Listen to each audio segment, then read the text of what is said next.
online Manipuri YouTube channel यंग मैम पुनपू हन्ना ताराम उक्सरी आई हौजिक सिविल सर्विस की कोचिंग चलनी एग्जाम की प्रिपेरेशन तौरी आई क्लास 12 फाव नुपा कोई नरक्ते नुपा की टाइप तौई आई टॉपर मक ओइद्रसु लाइरिक थवाई यामने याउजै अदुम फर्स्ट क्लास अदुम फावी अने कॉलेज अहानब काबदा आईगी इमानबा अमना ऐसे यामना पामी नुंसी हेरखी आई यामना साउनिंखी मा उबदा अदुबु आइना मागी मरमदा थिजल्ली अदुदा मार्क्से पुक्सेन यामना चावबा मी अमा ओइरमी माना आईगी हेल्प यामना तौबी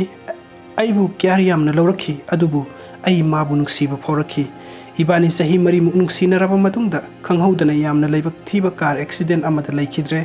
आई ngauchatnaki tawpham khangkhide adubu mana aingonda hairami matam pumbada nang civil servant ama oyona aigi maga thungnaba phangdrasu mana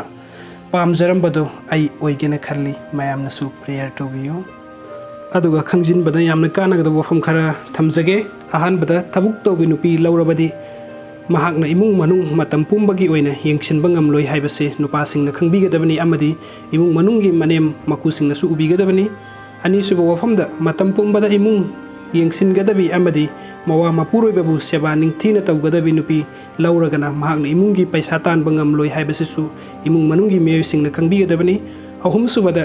यामना समजबा नुपी लौरगदी मतम पुंबद महागतो नुपागी याका यंगलगा हिंगनी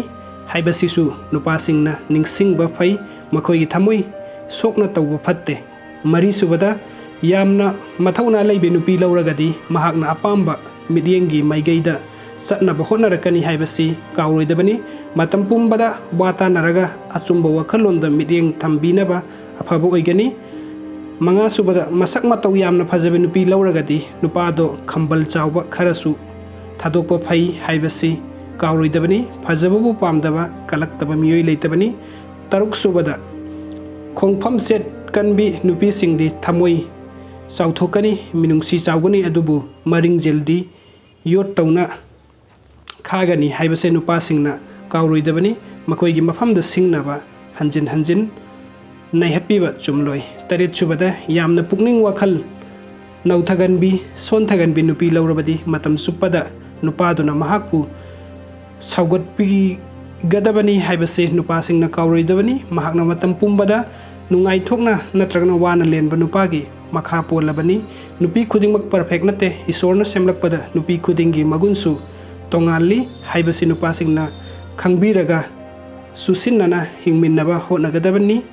वीडियो से यंगबीबगीदमक्ता मयाम पुमनोपु अमुका हना थगचरी अनोबा अपडेट अमदे नुंगाइ नुंगाइरबा वरी सिंगीदमक्ता ऑनलाइन मणिपुरी यूट्यूब चैनल असिबु नुक्सिबिदुना सब्सक्राइब तोबिरमु थैंक यू